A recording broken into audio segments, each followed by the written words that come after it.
I'm not policymaker and probably you aren't also. So let's have a candid discussion. No pressure. Even if we get things wrong, that's okay. Even if we don't understand the full picture, full data, as well as all stakeholders, it's also fine. Because in this game of property, there's always conflicting of interest. Sellers want property price to go up, then they sell and downgrade. But buyers are always thinking the house is getting unaffordable. My children may not be able to buy a house. So there's always differences in opinion. But if we are on the consensus that we need to curb the property price increment, then let's have this candid discussion and work out some of the points. I have 4 for you today. The last 2 in particular, I have suggestions that are not mentioned in this policy, so maybe it's interesting food for thought. But having said that, the first cause of property rise, which is pretty obvious, is that HDB resale prices have risen because of construction delay in BTO. 2020, we saw COVID-19 hit hard and construction slowed. Everything was delayed. Couples who were waiting for a house are expected to collect keys on 2025, 2026. By then, too old to have children already maybe. So they pivoted. They went to look for HDB resale. And that's where demand was bigger than supply. And economics. Demand bigger than supply, you see competition in prices. And when that bids up, it affects everything.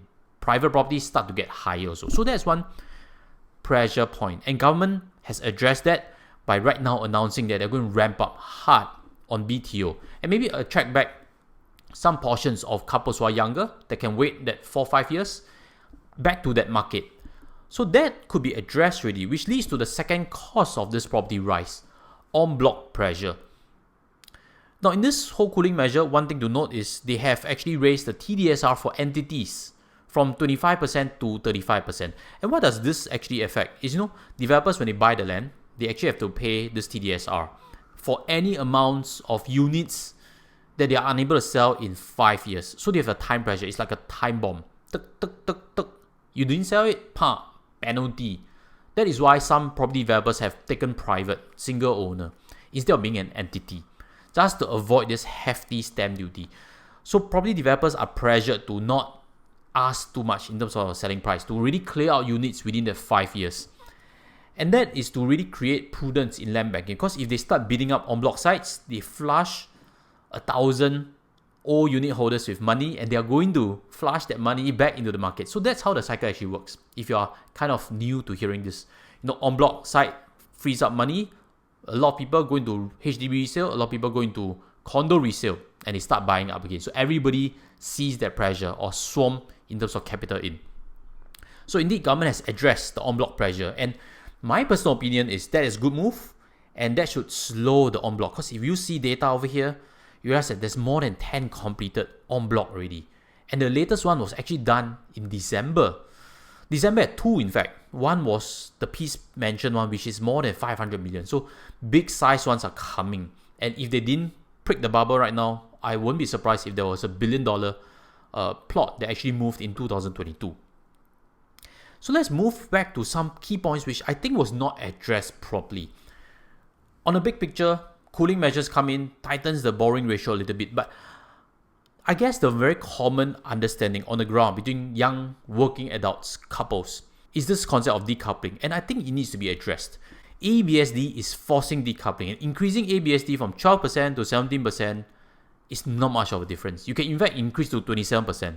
No couple is actually going to pay 70% even in the first place. So increasing that, in my opinion, has very little impact. It incentivizes this thought of decoupling. And when we think about decoupling, we think there's no consequence, but not true. When it's decoupled, one spouse owns the house, and if that spouse passes away, then that house, if it goes into estate under intestacy law, it can be split between couple and children. Very messy. So decoupling needs to be addressed. And if we see what Christine Lee, Knight Frank, has mentioned, this 60 to 55% drop in TDSR reduces the affordability by a bit, but her conclusion was not much of an impact. I agree with that. My suggestion is to really drop this TDSR. Why not drop it to MSR ratio, 30%? And let's pull up some numbers for you to see the consequence. You get shocked. If we see somebody earning $8,000 a month, that would mean that he can afford a loan of $1 million plus, right? If we see this diagram over here. This is a mortgage affordability calculator. You'd see that if we change the thing to the HDB ratio with MSR included, the borrowing amount drops to only 479,000, where previously it was 1,048,000. The property purchase price that the person could afford drops from $1.397 million to $639 million. You see the big impact? Wow, suddenly cannot afford already, right? And I understand, TDSR includes all loans, not fair. MSR, mortgage servicing ratio, which applies only HDB, is only mortgage. 30% can be used for mortgage.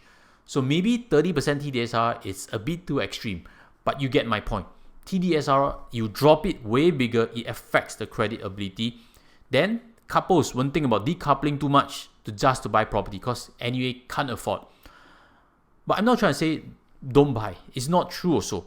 Because if you can afford, property investment makes sense. And if we go back to the case study of $8,000 per month income, that's $100,000 income. A $1 million loan, that's 10x of annual income. Why not pull that ratio back to 5 times annual income? You know, in property, there's this prudence ratio, 3-3-5. 3 stands for 30% capital down payment. The second 3 stands for 1/3 of monthly income to use for mortgage. And the 5 stands for 5 years annual income. So there's actually logic. In terms of prudence, it's actually not ridiculous. Somebody earning 100,000 should look at a property that's 639,000 instead of 1.349 million. Now, a question might be, how come 1/3 per month in terms of mortgage and 5 years annual income? Isn't there similarities? There is a difference. When someone is older, they can't borrow that much and the monthly amount is bigger and they will have failed the 1/3 monthly mortgage in terms of how to be prudent. So my recommendation is to drop the TDSR drastically to really eradicate this decoupling idea of buying properties. That is more effective than increasing ABSD to 17% or even 27% in future. The fourth pressure point that I have something to suggest is in Shoebox units. Now, how many families are staying in Shoebox units? I think very little, correct? In fact, if you stay in a 3-room HDB flat, it's way bigger than a 400 square feet Shoebox unit. And that only suits couples or if not expats. And if we see that concept is getting pushed to the limit already. Right now, Pasir Ris 8 has sold something at 2,000 PSF for a Shoebox unit. And a lot of this froth from PSF gains is really in outskirt small units.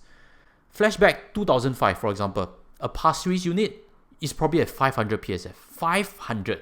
I'm not joking. This is Whitewater, a condo in Pasir Ris. And you realize transactions in 2004-2005 were less than 500 PSF.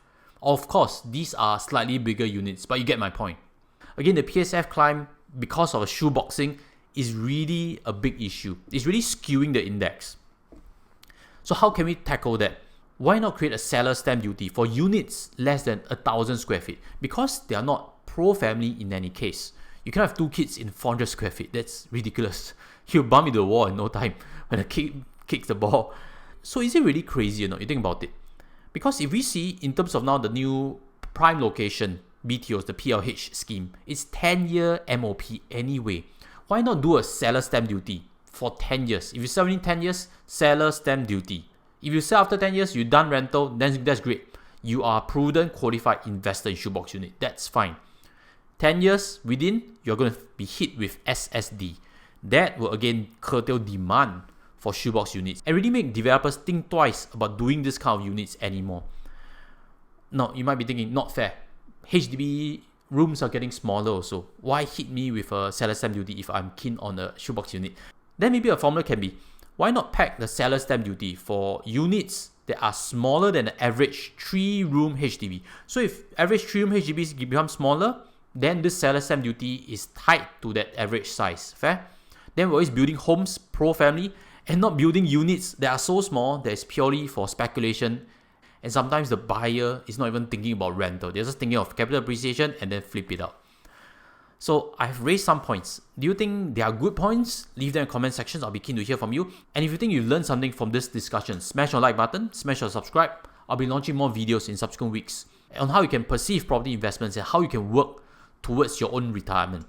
So hopefully this has benefited you. I'll see you in the next video. Take care and goodbye.